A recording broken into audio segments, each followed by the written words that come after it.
to the Love City Arts podcast. I'm Andre in the Flow. I wanted to create a space where artists could come together and encourage all of humanity through the arts. So welcome to that space. For more information, to follow my journey and the journey of all of our artists, visit andreintheflow.com and lovecityarts.org. Please enjoy today's episode, and thanks for listening.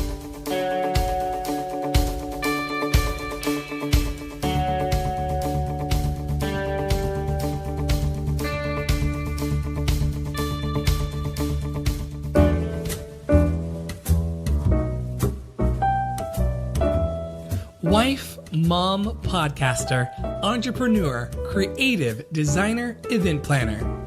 These are just some of the titles worn as a badge of honor by Shea Wright. Shea is a public relations professional, having spent the past 15 years in the corporate realm, spearheading internal and digital communications for the financial services and retail industries.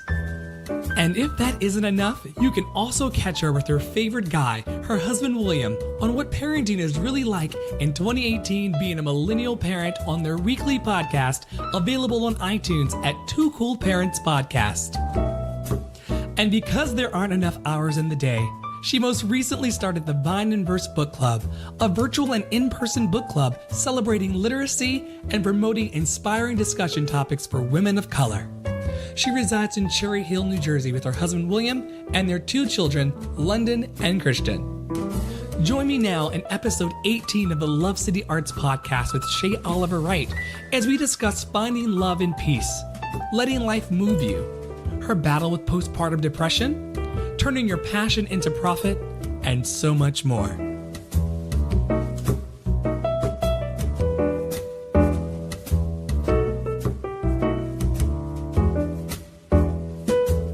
On today's episode, we have Shea Wright. She is a wife, a mom, a podcaster, entrepreneur, creative, designer, and event planner based in New Jersey. She is a long time friend of mine, and I'm so grateful to have you, Shea, on the show today. Woo! Thank you. I'm so glad. To be here. You said before we started that this was a long time in the making, and I don't want to date us too much, but I think right, dangerous.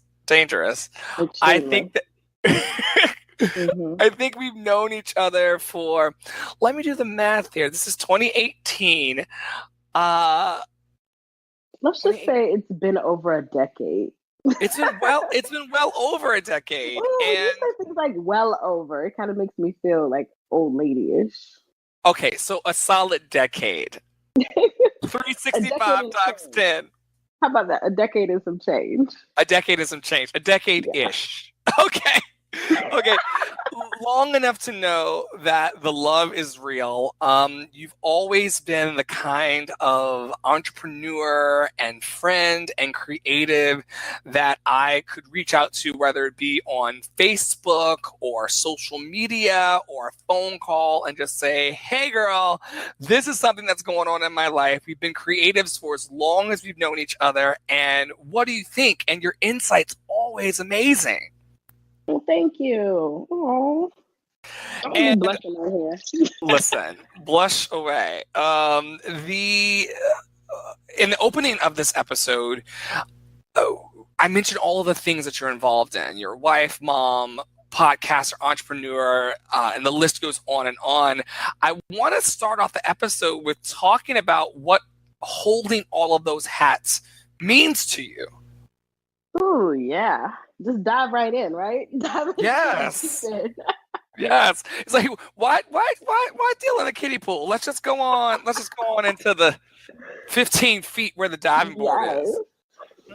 Well, it's really a badge of honor. Some of those roles I've amassed just because they're passion projects, like being a podcaster. I podcast with my husband. We have a weekly podcast called Two Cool Parents.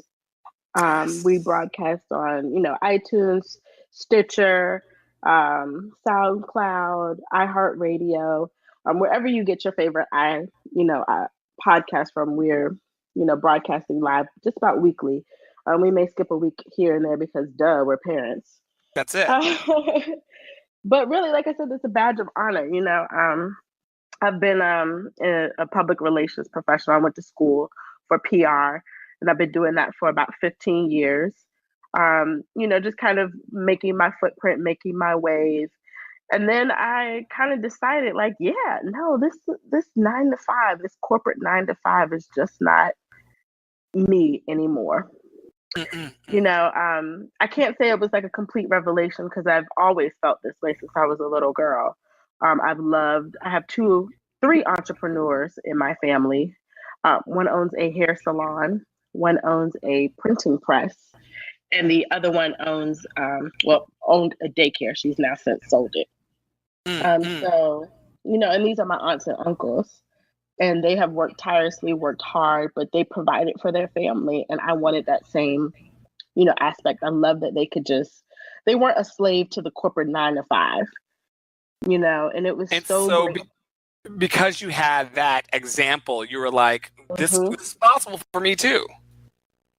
Absolutely. And seeing my Black aunts and uncles killing it, crushing it, made all the difference. For a little Black girl growing up in, Richmond, Virginia, where we hail from. That's our hometown. And I always like to say, owning something that is uniquely yours is my passion. And I'm excited that I can now make that reality profitable for me and my family. So not just doing passion projects, but doing something that I'm actually equally passionate about that makes money, that earns income for my family. I started Elle Alexandria. I'm named after my daughter. Her name is London, and so we call her Elle. But I kind of changed it to the French version. Yes, one of 2 kids. I also have a son, Christian. And I just really wanted to start creating a space in the digital sphere for creatives, whether they be artists, entrepreneurs, kind of starting out on their own, or maybe they're just, reimagining themselves. And it's like, you know what, I've created this older space. Now I want a modern, fresh twist on it. And so, how hard it is. There's so many companies out there that'll turn around a website or claim that they will, in 4 to 5 days. It's very kind of boxy. It's not customized. I just wanted to be able to share my talents with other people. So that's why I created Elle Alexandria. I love it. Yeah. I'm going to pivot off of that and just talk or pause and speak about something that you just said about something that you give to your clients, but it's something that's essential for all of our lives, the reimagining of one's life. And since you've been a wife and a mom and a podcaster, and you've worn all these hats in your life, I would imagine that you've had to reimagine yourself over and over again. And I want to ask you, like, where did you find the courage to reimagine your own life? Well, I'll be honest with you. After my son was born, he's just a year old, well, a little bit over a year. But there is something called postpartum depression in mothers. And for those who are mothers who may be listening out on the podcast, this is very true and very serious. I went through a depression spell right after I had him. Unfortunately, I was a slave to the 9 to 5. I had to go right back to work 6 weeks after having him. So is that a contributor? Is that how this comes about, or one of the ways in which it comes about?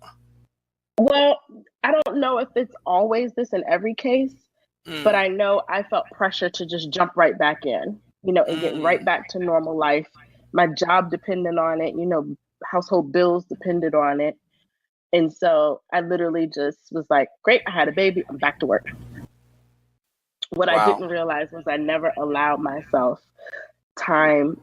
Having a child is a big change, physically, emotionally, financially. And I never allowed myself to go through kind of like each stage of that process. Just literally jump back into work. I had him in July, and I was back to work in September. Whoa. And it's a busy season. I worked in the retail industry, and if anybody knows, that stretch from September to December is the busiest time of year for retail. That means no days off, blackout dates, you're working, 15 hours a day. and I suffered. And so a lot of that whole transformation process came out of that time period where my husband looked at me one day and was like, babe, I think there's something wrong. And to have that partner that can be so open and honest and transparent with you and say, babe, it's not you. Let's take it together. Yes. Shout out to your buddy. What's your buddy's name for the listeners? Hey, boo. That's my husband, Will. Yes. And so he kind of speaking, like talking you through it, he kind of being a cheerleader on your side, not kind of, but actually being a cheerleader on your side, gave you the courage to just reimagine your life. Absolutely. And what were some of gave the me the steps you space took? to do it. Gave me the space to do it, which was, I remember for my birthday, it was at December. Shout out to all my Sages. Yes. He was like, what do you want for your birthday? And I was like, I really don't know. I'm a material girl, but not in a material world. Okay. Come on through. And so, I said, I really just want to get better. I want to get healthier. I want to live better. So together we went on a vegan diet. We journaled. We did exercising. And the best part about it was he held me accountable. I held him accountable. Getting your body right was the first step. Getting my mind right. He would talk to me every day. Babe, what's going on? What are you thinking about? Because in that time of depression, you have such negative thoughts, harming yourself, harming your child, harming, things like that. That's why, postpartum depression for mothers is so severe, because a lot of that can happen, and then a negative outcome happen with yourself or your children. And so he would just kind of take my temperature every morning and just make sure we prayed together, we laughed together, and then we did fun things. We went and got out of the house. So I didn't feel like I had to be 100% mom. I let go of the reins a little bit. And then I got let go from my job. Like as a result, I mean, do you think that could have been a byproduct of you loving yourself, or was it just circumstantial? I think it was circumstantial. So the reason why I had to go back was our company was going through a merger. And if anybody has been through a corporate merger, sometimes you're on the good side and sometimes you're on the not so good side. So our company flushed out all of us who previously worked there and decided to go in a different direction. So a bunch of us were let go. Wow. And let's talk about like how that was a blessing in disguise for you. Because I mean, there's a lot of listeners who may be going through similar, I am doing the air quotes right now here in the studio, the upsets of life or the derailments of life, and they think that this is going to end me. I'm finished. I'm done. Talk to the listeners about how your derailment was different. It was. So I need to add one more note in there that my husband lost his job 2 weeks before I lost mine. So this isn't just a derailment. This is like a full-on crash, like collision course. Wow. And the best part about it was we got to become best friends. We got to love each other as a family. I think there is something special about being able to spend time with your children. We had the luxury of time. If we wanted to, we could go take a drive to the shore at 10 o'clock in the morning. I could be that mom that, picks her child, drops her child off at daycare, fixes breakfast, and for the first time truly be a mom, not a working mom, but just mom. Okay, no, wait. There for my children. Wait, there are some listeners that are like, wait, your husband lost his job 2 weeks before you lost your job, and now you're calling this a luxury moment of time? Like, how did you get there? So I'm glad you brought that up, because I love one of your pre-questions that you asked, which was, I think it was, what is your definition of love, or how do you look at love? Yeah, what is love to you? What is love to you? And I think you really don't find answers to those type of questions until you go through something. when my husband first lost his job, I knew I had to be his strength. And so I never blamed him. I never, got mad at him. I said, all right, I'm still working full time. I'll cover it. We were blessed in that way that my paycheck would cover all of our household bills. So his income was always surplus. Yeah. But once I lost my job, I found peace. And that's what love is to me. Love is peace. Love is there's nothing quite like, I can't really explain it, but it's just that still moment where you just find quiet, you center yourself, you find love. And we found love together at almost the exact same time, 2 weeks apart. And we realized that this journey that we were going on would have its ups and downs, would have its trials and tribulations. But out of this somewhat seemingly negative experience, we found amazing moments. We took our first trip to New York, where your studio is. We went to the Brooklyn Bridge down Dumbo and let the kids run in the park. Like it's simple things like that we took for granted because honestly, I couldn't take a day off. I was working that hard. The golden handcuffs were just that tight. Absolutely. And tied. It's frowned on if you take a day off. Heaven forbid, when you have children, you have to take them to doctor's appointments. I'm racing back from the doctor's appointment just to make sure I'm back in the office so I can, log in. As soon as you log in, your time logs in. And that's, what they hold you accountable for. So that slave to that clock I think it honestly for 3 years, because we moved to New Jersey from DC 3 years ago. I think I was literally handcuffed. I didn't realize it until the handcuffs came off. Sometimes life, because you won't move yourself, life moves you. Say that one more time for the people in the back. Yes, say it louder for the people in the back. Sometimes with life, if you don't move, life will move you. And what that means is I was in a job that was stressful. I was in a job that was demeaning. I was in a job that, my talents definitely weren't used for the best. I had a job with no growth potential. Literally, my boss told me that this is it. Like, there's nothing else for me to do. He couldn't even tell me how to do my job. Wow. There was no, when you go through mergers, things happen, stresses happen, and things come in the company and kind of it just falls on whoever's lap is left. And I was one of the last people that was left. So you can imagine doing 16 different people's job, and yet you're still being told to do, your job that you got hired for every single day, plus, the 16 other jobs. With no upward mobility. With no upward mobility. And so I think life eventually said she's had enough. She's had enough. Let's break the chains. So the chains get broken, and now you get an opportunity to be creative. Now the universe gives you all levels of thickness of brushes and a huge palette of color and says, go paint. And I stumbled. I didn't know what to do. Oh. I had a failing event business. What I mean by failing was I was still successful, but I brought my business with me from DC when I moved to Jersey. I had established it and set it up in DC. The majority of my clients were in DC.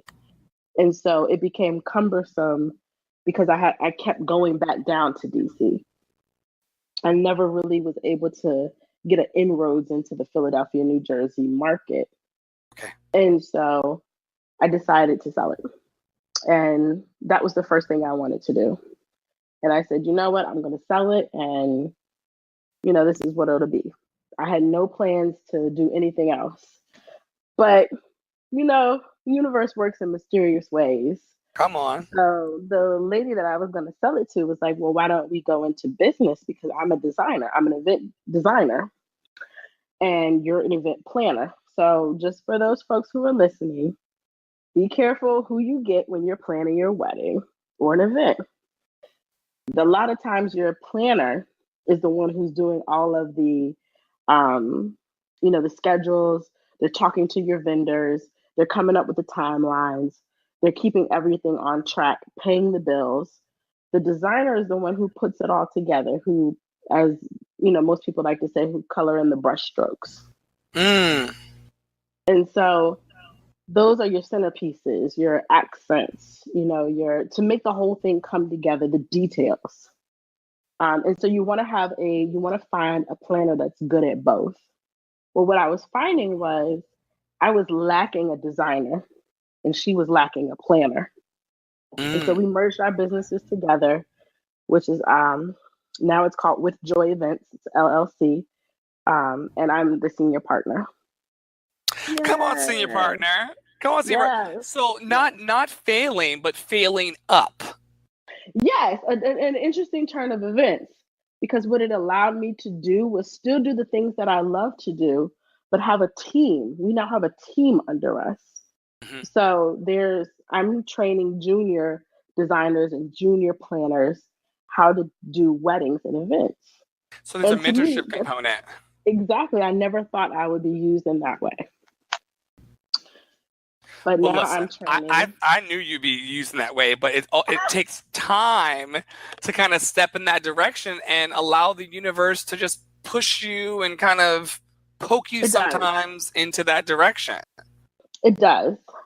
What do you love about? Oh, go ahead. Well, I was going to say, and because I was in a space where I was at peace, I was at love with myself. I had gotten over my hurdles from postpartum depression.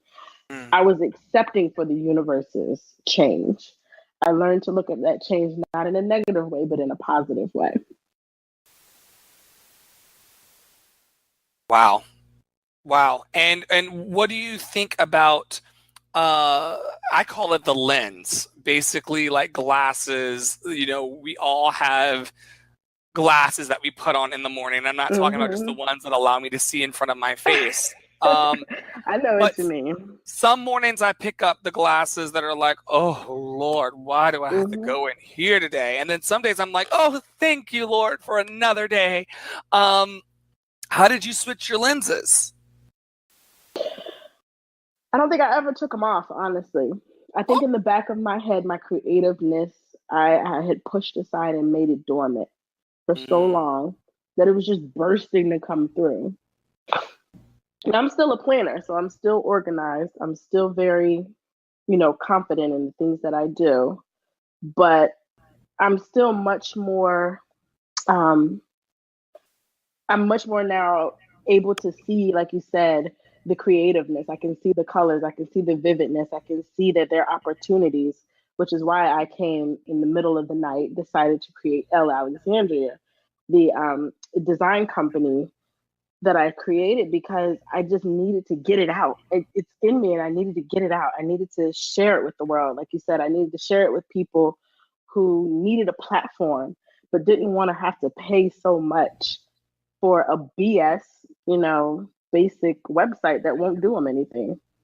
I'm teaching them about traffic. I'm teaching them about, hashtags, why it's important, cross branding on different platforms, why it needs to be symmetrical.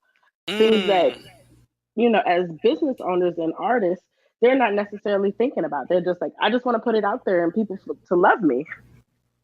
Well, there has to be some intuition behind it. There has to be some intent as well. And so I'm the intent behind your platform.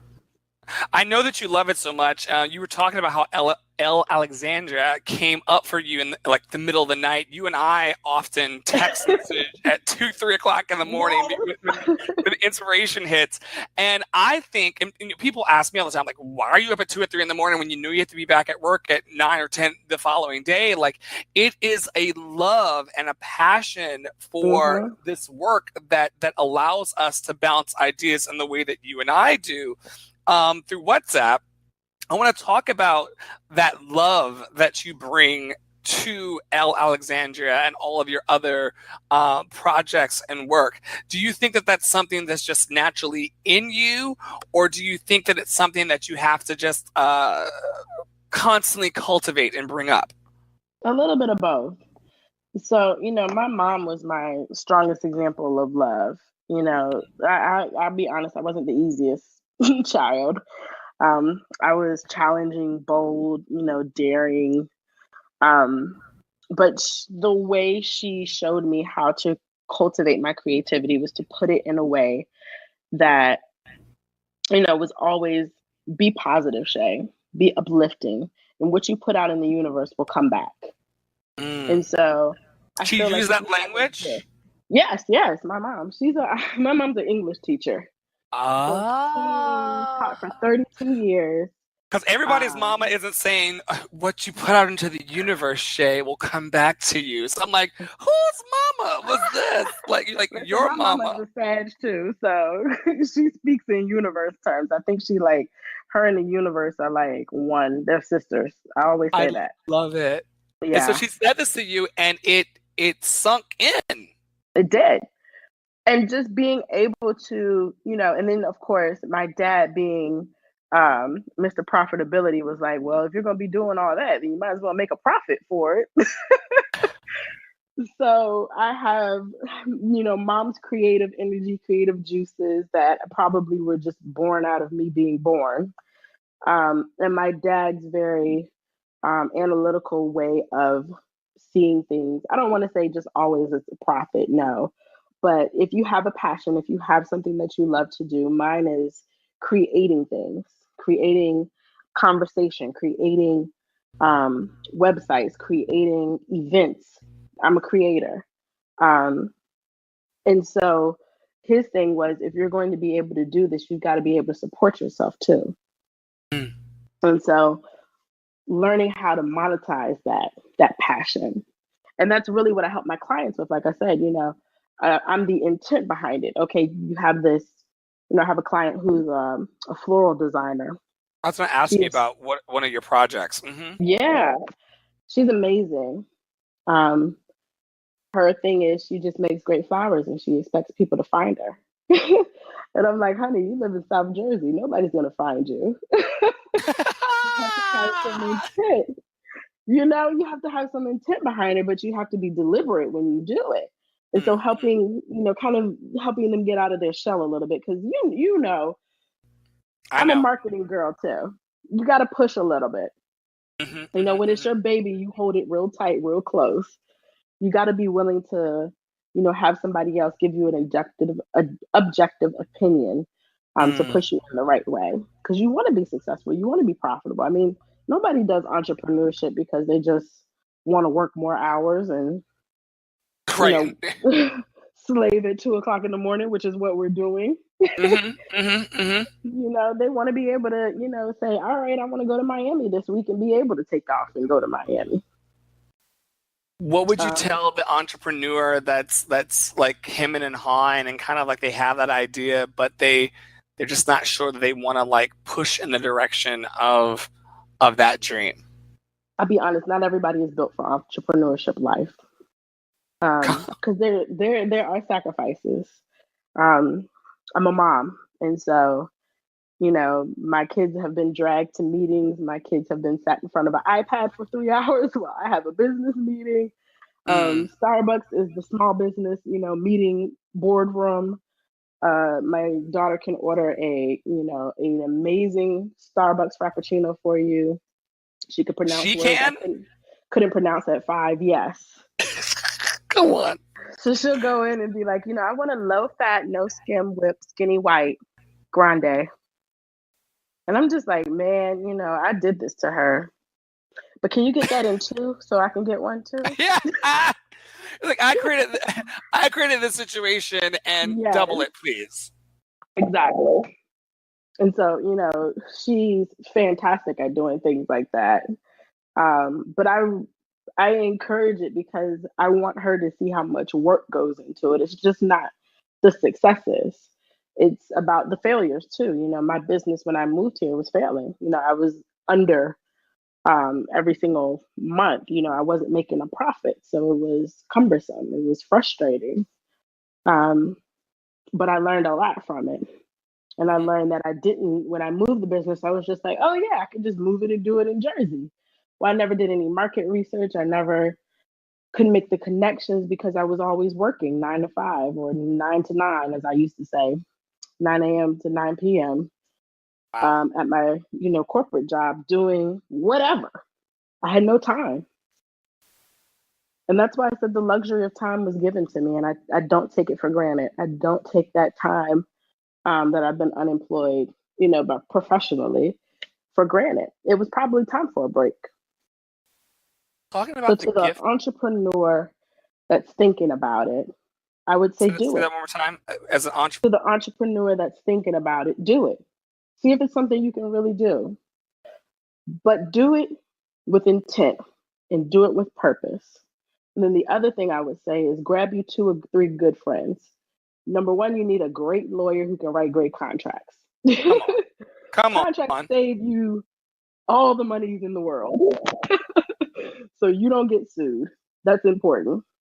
And then the second thing is you need to hire myself or Andre for your marketing. Because Hey! duh.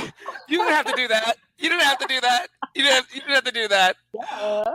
But do that, listeners. Yes, Do that. Do that. like Shea didn't have to do that, but you listeners do that. Because I mean, both of us, and I'll co-sign that. Thank you, Shea. I'll co-sign that by saying that we are just so passionate about people. It's not really I mean it's about the geeking out of things and like how does this graphic look. I mean, you hit me up like we're going to talk about this new thing because there's always a new thing coming out of your office. But you and I were going back and forth about your new thing that we're about to talk about. She's about to talk about a new thing, y'all. I'm about to tell you about this new thing. And we're going back with these graphics about it. And it's wonderful because while we do want to be successful and productive and gain a resource in the form of doll hairs from this, at the heart of it is this need to connect that florist in South Jersey with the person that needs her flowers. Absolutely. And because somebody's looking for her. Someone, definitely. Yeah. Without a doubt. Mm-hmm. You know what else someone's looking for? Someone else is looking for a wonderful opportunity to pair. You know what? I'm not even going to talk about it. What are they looking for right now that you're working on? I'm working right now with an author. So I'm not just small businesses or entrepreneurs. To me, an author can be an entrepreneur as well.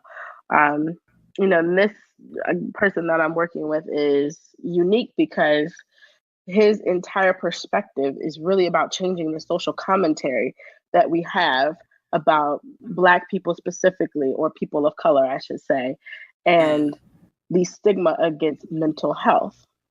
What I mean by that is we are conditioned in everything that we do to suppress our Black heritage. Wow.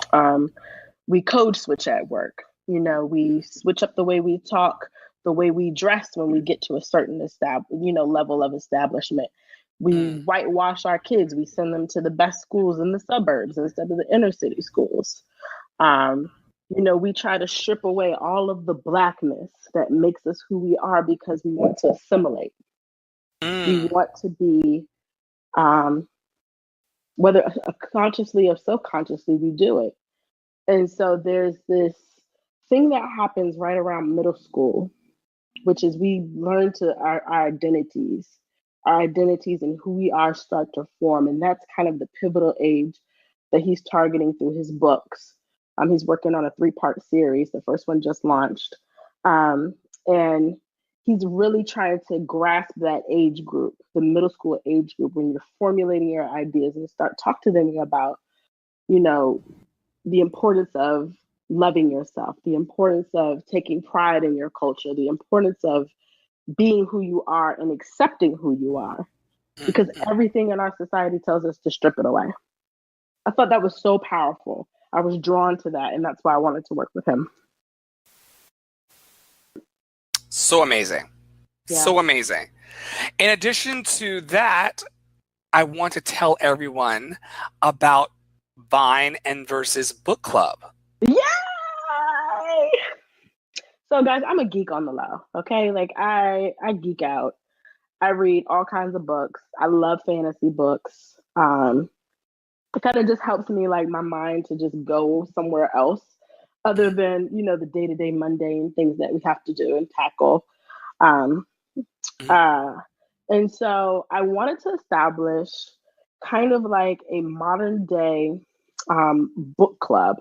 So I just threw it out there on Facebook and was like, hey, anybody interested? I got 15 people already who have signed up I love it. for a virtual and in person, because I will host here in my house for those who are local to come on over. And we're celebrating literacy, promoting, you know, kind of like inspiring discussion topics. And all of this is to promote just not just women of color, but people of color. You know, promote authors, promote dreamers, you know, things like that to help people understand that the written word is still amazing, it's still inspiring, and there's some power behind a good book. There is. And so what will that look like? How do people jump into this? Sure. So I'm on Instagram, of course, at Vine, that's Vine, and the word and verse. And I came up with Vine and verse because I love unwinding the day with a good book and a glass of wine. I'm not a book and coffee kind of girl. I'm a book and wine kind of girl. So Vine is a play off the word wine. And of course, a verse is a good, you know, a good line in a book. So Vine and verse _ book club on Instagram. You can just DM me from there, and I'll get you set up with what we're currently reading. We meet on the second Sundays virtually. I'm still working out the kinks on how we're meeting up virtually, but I'm going to partner with Andre on a couple of things to help me get settled on what app I should use. I got you. Thank you, Les. All day. And we'll get started and just start discussion topics from there. And then at some point, I would love to put those discussions up online in some sort of like catalog so that people, other places, can join in on the discussion, to start Twitter chats and just kind of get excited back about reading. Yeah, and more importantly, or additionally, reading women of color who are doing amazing things Absolutely on the planet in the world of literacy. And it's not just you know, I don't want to just limit it to books. You know, if there's a great play, if there's a great, you know, movie or something like that, and we can get the screen right, that would be great too. Because I feel like there's so many women who are in different kinds of writing roles. Women of color deserve a platform and a space where they can be seen, and people that value that can also appreciate it. Exactly. So playwrights, you know, if you're writing for a TV show, we would love to have and see your scripts. So I'm open to having authors join the book club as well. I wanted to go worldwide. I want this to be the best book club like ever, like Oprah's book club. I love it. Vine and Versus Book Club. I'm excited about what's to come with that. Now, when you're not, yes. So when you're not reading your books before bed or winding down and having wine, what other things bring you joy? You know, I love just being able to reach out to different people. So I'm always looking for ways to interact with people in different ways, whether that's, you know, going out to an event to network, and not just like, oh, here's my business card. Actually, like meeting a person. Like, I'm old school. I'm of that generation where, you know, you put the phone down, you say, hi, my name is Shea. You don't lead with what you do. You say, hi, my name is Shea. You know, what do you do? Where do you live? You know, those kind of questions that actually are open-ended questions that can prompt discussion and not just sitting behind my phone. I didn't grow up in that generation, and I know I'm dating myself. I was in high school, I think, before cell phones came out. So We both were. Yeah. And just so we know, I did do the math, and it's been 2 decades. We've known each other for 2 decades. I was about to say, like, that math was a little fuzzy at the top of the episode, but I was like, you know what? Yeah, sure. 10. I'm gonna back up because you were like, let's just call it a decade. I was like, oh, maybe this is like touchy here. It's been 2 decades. 2 decades. You're legitimately a lifelong friend.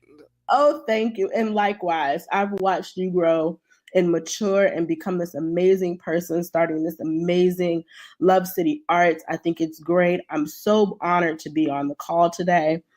To listeners who may be tuning in for the first time, this is definitely one of those podcasts you want to keep listening to. It's one of my top favorites. Really just some great quality interviews that you do. So thank you again so much, Andre. That's a plug for you. I saw that plug. Once again, like, where do I send the money? Where do I send the cash? Oh my goodness. What we were talking about is all that good stuff. Right. In addition to wine and books and Love City Arts podcast, like, what else do you love? Gosh, I'm a Sag, so a good party is always good for me. I love a good holiday party. My friends around here call me, what do they call me? Christmas Karen or something, because I'm always in like a cheerful, holiday spirit mood. The holidays are my favorite time of year. Yes. Tinsel Tanya, that's what it is. Tinsel Tanya is my nickname over here. In the burbs? You're the Tinsel Tanya of the burbs? Tanya of the burbs, because I'm always throwing some sort of like a reason to drink wine and talk. You mentioned this earlier in the episode. People are losing that quality of just getting together with a glass of wine and just sharing quality time. What do you think that's all about? So listen, I'm gonna put this out there. Brunch is overrated. Brunch is overrated. Dunch is the best. Okay. Wait. You all are hearing it first on the Love City Arts podcast. Brunch is overrated. Let it be known everywhere. Hashtag brunch is overrated. Yes. Dunch? What is dunch? The dinner lunch. So it's that time at like 3:34 on a Sunday, when you're just doing absolutely nothing. Literally, who does anything at like 4:00 on a Sunday? I don't know. Back in the day, that was like prime eating time for Black folks. Post-church. And so I like to call it dunch. Okay. It's dinner lunch. It's a heavier lunch. So you go, do your church or do whatever you do. A lot of people have like kids who have, lacrosse games and things like that. You could tell I'm in the burbs. I was like, lacrosse? Yes, lacrosse. Fancy.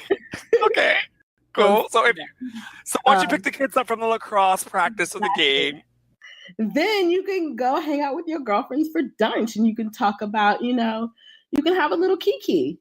I love it.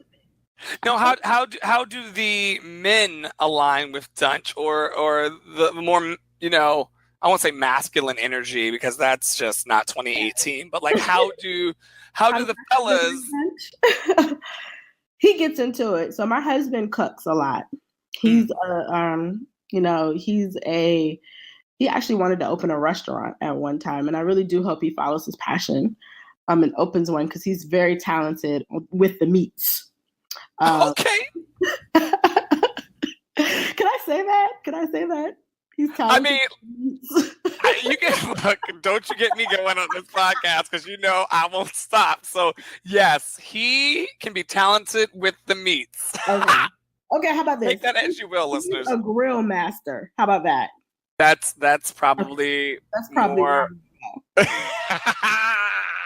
I love it. A grill master. So anything you can think of, he's throwing it on the grill, and it comes out amazing, delicious. He comes up with his own spices and sauces. And so he really gets into it. And so like by 4 o'clock, 5 o'clock, we've got, 2 or 3 folks over. We're laughing, we're joking, the kids are having fun, and it's just a good time. It really is. It's become our favorite time, Sunday dunch. And this is as the sun is setting, and we're just really kind of coming into this like energy of night, and everything's cooling down. You've got wine in hand. People are gathered around. Lots of love and laughter. Yes, we get the fire pit going. The kids can roast marshmallows. It's just kind of like, I need my invite. Come on. Now, if you don't mind coming on down to Jersey.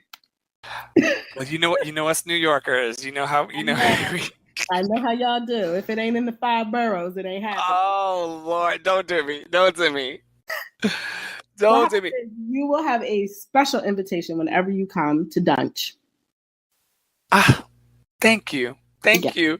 Tell me before we go about your life mission. Like you told us about all of the hats you wear and all of the ways in which you execute life. Let's see. I'm counting 1, 2, 3, 4, 5, 6, 7 titles that we can name.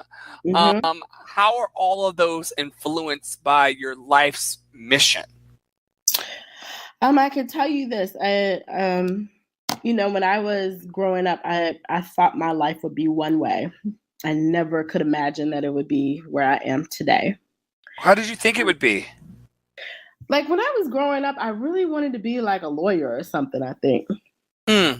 Like just, a stable job kind of, I really just wasn't really sure what to do with the creative energy I had inside. But through it all, I decided that, and then this is just evolution over life. The past 20 years, post-graduated from high school, I kind of reimagined myself multiple times. I went through that quarter life crisis when you're 25 and you're just like, oh my God, what am I doing with life? And then you hit your 30s, and something about your 30s, it kind of gels together. And I don't know what it is about 30s, but it makes sense. Things that you did in your 20s, it makes sense, And you'll have to tell me about what that's like, because I'm not another podcast. I was gonna say, and also because I'm not there yet, but that's not true. Tell the truth. Shame the devil. I'm there. 30s are wonderful. What are they giving you though? What you said it gels? So like, yeah. So everything just gelled. Like in the past, probably like 3 years, just being able to really own who I am, walk in my truth, and be comfortable in my skin. That doesn't mean I don't have good days. I don't have bad days. I'm terribly overworked, but I love everything that I do. So it doesn't feel like a job. It feels just like I'm having a good time every single day. And now I look at my life with purpose. Like, what is my intent? What am I trying to do in this world? What's my footprint that I want to give? And one of those things is I just want to be able to look back on my life and say I helped somebody. I helped somebody get there. I helped somebody make it. Even if I don't reach, the level of success of Oprah, which is, of course, what my goal is. Yes. I help somebody else get there, by being a shoulder. And I know that seems diminutive, but I feel like everything that in my life has led me to this moment to just reach back and make sure the next generation is prepared. I have 2 kids, and one of them right now is in the kitchen going through stuff that she knows she shouldn't be.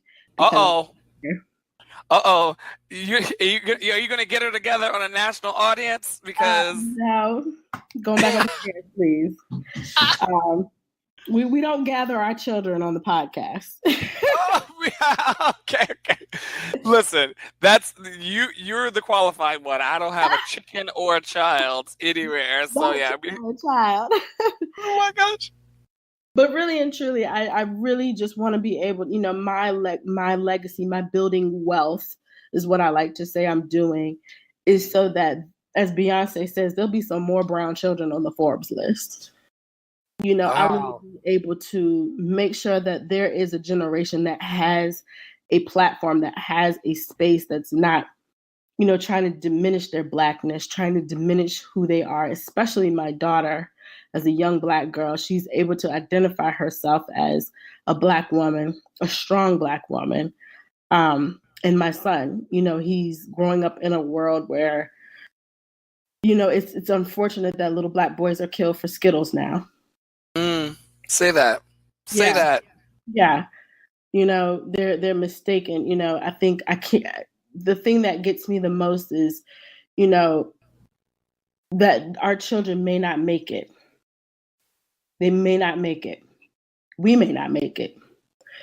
But at least there's something for them to stand on, whether it be finances, this business, Alexandria, this is London's business. She can do with it what she wants with it. I hope it's $1 million business. So when she graduates, she walks in with $1 million. Yes. Because money talks and bullshit walks, you know? So she has a platform to stand on. She has the capital to stand on. And that's really the most important part. I understand what my dad was saying to bring it full circle, that you have to be able to monetize yourself because you have to be able to support yourself. And what he really meant was you have to be able to make it profitable so that you can then reach back and help somebody else. To encourage that Black girl magic and that Black boy joy and whoever else of any demographic that we touch. And that's the key. That's the key. So if I had to sum it all up, what I want to do, or what do I see myself doing? I really just want to make sure that my children, and not just my own, but anybody else's children that I come in contact with, can be blessed by me in somehow. Wow. Is that too humbling? That might be too humbling. No, that's a mission with a capital M, and with goals like that, you'll never run out of task to do. You'll never run out of noble and heartfelt work. Yeah. I think it's great. Where will you be spreading your love and your mission to uplift next? You know, I haven't thought about it, but I do think that the next thing is taking my platform, meaning Alexandria, the Two Cool Parents podcast, and maybe turning everything into its own brand.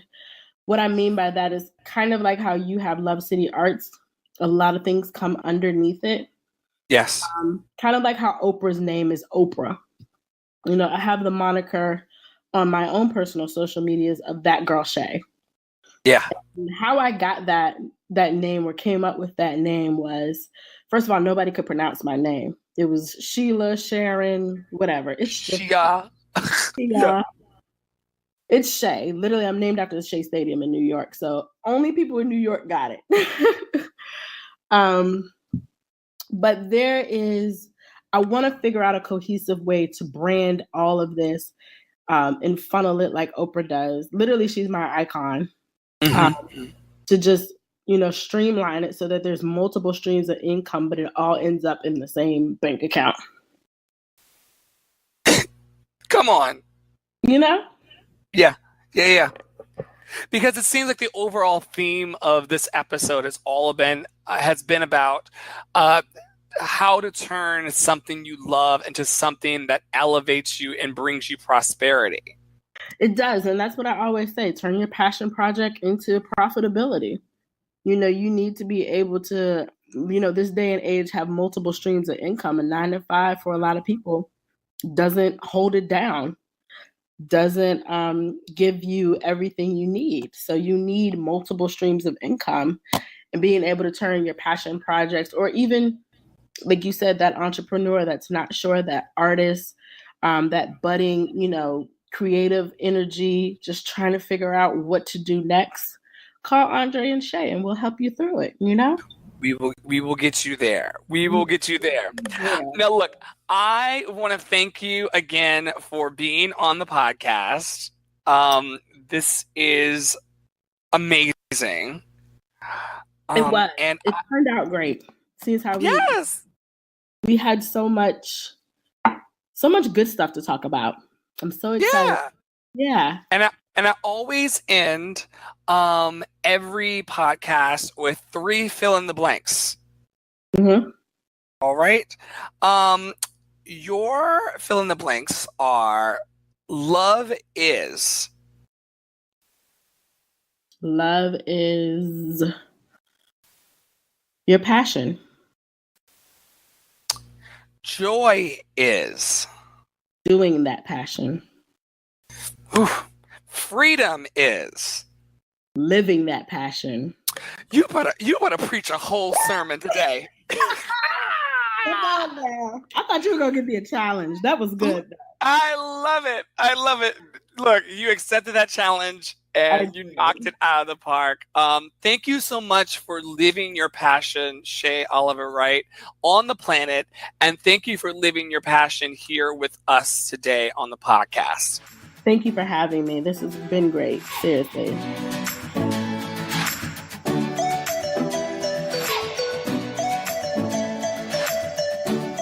If you enjoyed today's podcast, I want to invite you to like, share, comment, and tweet about this episode.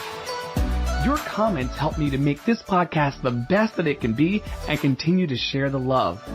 Don't forget to pass this episode on to someone that you may know that might need an extra pick-me-up as well. Also, feel free to visit lovecityarts.org.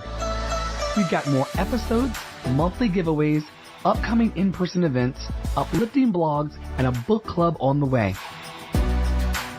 Love City exists to uplift artists, the ones that love them, and the inner creative genius in us all. Thanks so much for listening, and stay tuned for another uplifting episode from the Love City Arts Podcast.